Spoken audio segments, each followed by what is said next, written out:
PB ફિનટેકનો stock અત્યારે એફએન્ડોમાંથી એક view લઈએ. શોર્ટ કવરિંગ જોઈ રહ્યા છે યજ્ઞેશ, 2.5% ખરીદદારી સાથે અહીંયા પણ ઓલમોસ્ટ ડેઝ હાઈના લેવલ બનતા જોઈ રહ્યા છે પીબી ફિનટેક. આપનો વ્યૂ?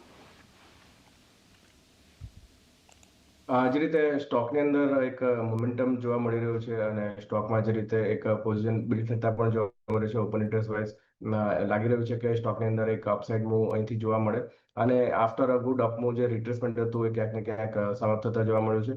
20 ડેઝ મૂવિંગ એવરેજને પણ ઉપર ટ્રેડ કર્યો છે. તો શોર્ટ ટર્મની અંદર એક પોસિબિલિટી છે કે આપણને 1750 સુધીના લેવલ્સ પીબી ફિનટેકમાં જોવા મળે. કરંટ લેવલ્સ પર બાઇંગની સલાહ છે અને સ્ટોપ લોસ નીચેની અંદર 1660 રૂપિયાનો રાખવાનો રહેશે. 1660 એક સ્ટોપ લોસ અહીંથી રાખી શકો છો પીબી ફિનટેકમાં. વધુ અમુક ફાર્મા સ્ટોક્સ જોઈએ તો ઓરો ફાર્મા વ્યૂ લઈએ. અત્યારે 2%થી વધુ મજબૂત છે. શોર્ટ કવર થઈ રહ્યા છે ઓરબિંદો ફાર્મા અને 1220ના લેવલ્સ પર છે યજ્ઞેશ, એક વ્યૂ. ઓવરઓલ વ્યૂ પોઝિટિવ છે સ્ટોકની અંદર. જે રીતે એક મોમેન્ટમ જોવા મળી રહ્યું છે અને જે રીતે ચાર્ટ સ્ટ્રક્ચર એક પોઝિટિવ જણાઈ રહ્યા છે.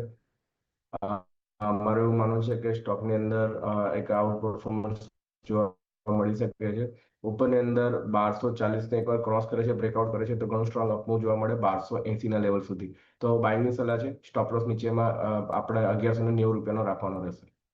1190નો સ્ટોપ લોસ ખરીદદારી ઓરબિંદો ફાર્મામાં કરી શકો છો. અહીંયાથી જ એક કાઉન્ટર છે એલ્કેમ લેબ, 2%થી વધુની મજબૂતી. શોર્ટ કવરિંગ અહીંયા પણ જોઈ રહ્યા છે યજ્ઞેશ, કઈ રીતે સલાહ આપશો એલ્કેમ લેબ્સ પર?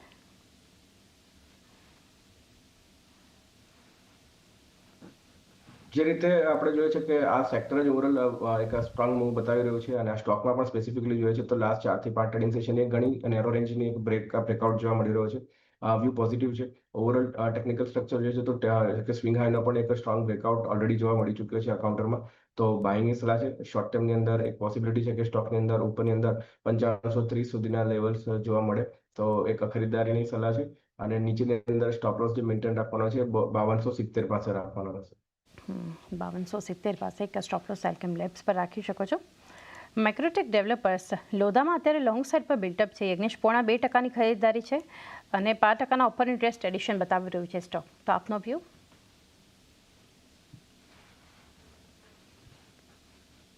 ઓવરઓલ રિયાલિટી સેક્ટરમાંથી એક આ વન ઓફ ધ સ્ટોક છે, ઘણો સ્ટ્રોંગ મૂવ બતાવી રહ્યો છે આફ્ટર ડીએલએફ.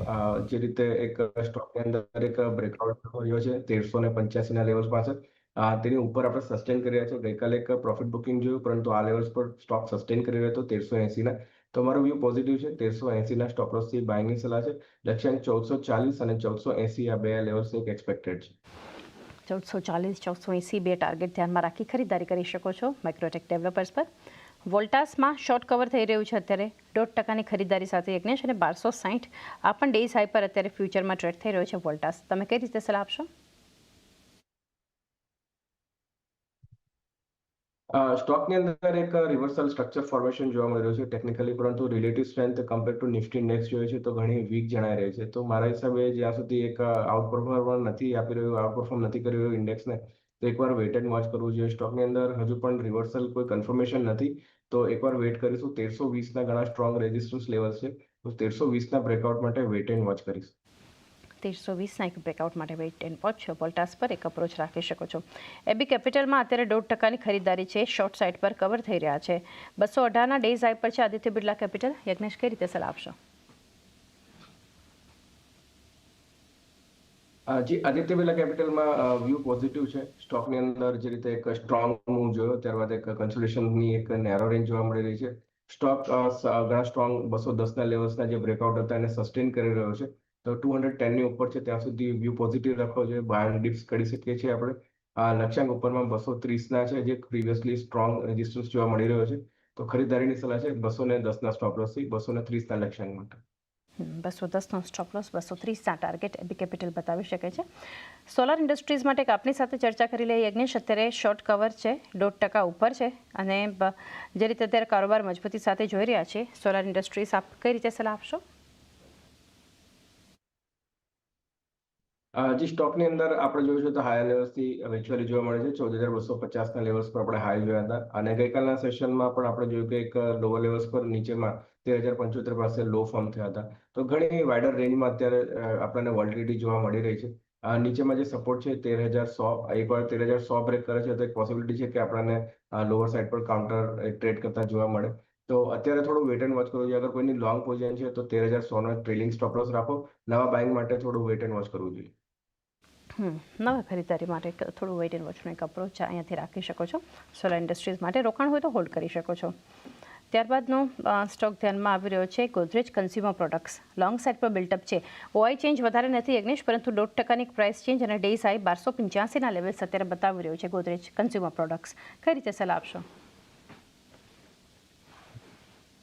જે રીતે સ્ટોકની અંદર એક લોઅર લેવલ્સથી એક ઘણો સ્ટ્રોંગ મૂવ જોયો છે અને ત્યારબાદ આપણે જોયું કે 1272ના લેવલ્સ પાસેથી એક કન્સોલિડેશનની રેન્જ ફોર્મ કરી રહ્યો છે. હાયર સાઇડ પર એક રેઝિસ્ટન્સ ફેસ કરી રહ્યો છે.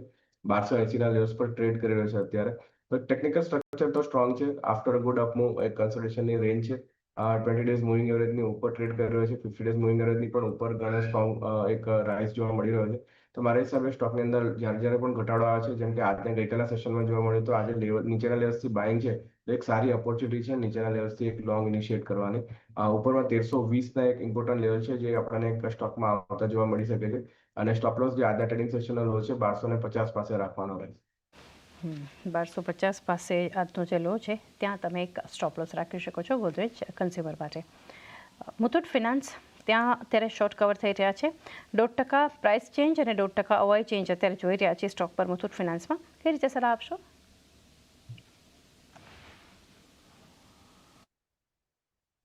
આ સ્ટોકની અંદર આપણને હાયર લેવલ્સથી ઘણી સ્ટ્રોંગ વેચવાની જોઈએ છે અને વોલ્યુમ બેઝ આપણે વેચવાની જોવા મળી છે. અને શોર્ટ ટર્મ મૂવિંગ એવરેજને પણ નીચે ટ્રેડ કર્યા છે. 50 દિવસની મૂવિંગ એવરેજને પણ આપણે બ્રેક કરી ચૂક્યા છે. તો મારા હિસાબે નીચેમાં જે સપોર્ટ છે લગભગ 2000ના લેવલ્સ પાસે છે.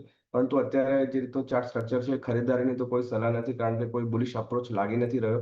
પરંતુ લોઅર લેવલ્સ પર અત્યારે શોર્ટ સેલની પણ કોઈ સલાહ નથી. 2000ના લેવલ્સ છે જેને વેટ એન્ડ વોચ કરવું જોઈએ. તો અત્યારે કાઉન્ટરને અવોઇડ કરવાની સલાહ છે. હાલ તો એક અવોઇડ માટે મુથુટ ફિનાન્સ પર એક વ્યૂ બનતો જોઈ રહ્યા છે. એસ્કોર્ટ્સ ક્યુબોટા, જ્યાં આપણે એક લોંગ સાઇડ પર બિલ્ટઅપ જોઈ રહ્યા છીએ. 1.25%ની ખરીદારી છે અત્યારે. અહીંયા પણ ડેઝ હાઈ આસપાસના લેવલ્સ છે એસ્કોર્ટ્સમાં. કઈ રીતે સલાહ રહેશે યજ્ઞેશ?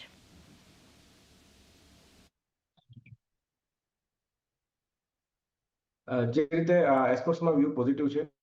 ચાર્ટ સ્ટ્રક્ચર જોઈએ છે તો 3470નો એક રેઝિસ્ટન્સ બ્રેકઆઉટ જોયો હતો અને કાઉન્ટર એની ઉપર કન્સોલિડેટ કર્યો છે ઘણા ટ્રેડિંગ સેશન્સથી. મોમેન્ટમ ઇન્ડિકેટર પણ બુલિશ સિગ્નલ દર્શાવી રહ્યા છે. વ્યૂ પોઝિટિવ રાખવો જોઈએ અને આ લેવલ્સ પર પણ સારી ખરીદારીની એક તક રહેલી છે. સ્ટોપ લોસ નીચેમાં 3470નો મેન્ટેન રાખવો જોઈએ અને લક્ષ્યાંક ઓવરઓલ ઉપરમાં 3660 સુધીના એક એક્સપેક્ટેડ છે. તો એક વ્યૂ એસ્કોર્ટ્સ ક્યુબોટાના કાઉન્ટર પર એક બનતો આપણને જોઈ રહ્યા છે. તો એ સાથે જિગ્નેશ, સમય થયો છે કે હવે રજા લઈએ, તો આપના ડિસ્ક્લોઝર્સ જાણીએ. ઘણા બધા સ્ટોક શોમાં આપણે ડિસ્કસ કર્યા છે. ફ્યુ સ્ટોક્સ રેકમેન્ડ કર્યા છે. પર્સનલ મારી કોઈ પોઝિશન નથી, ક્લાયન્ટને રેકમેન્ડ કર્યા હોઈ શકે છે. આ શોમાં બોલ્યા બદલ આપનો આભાર.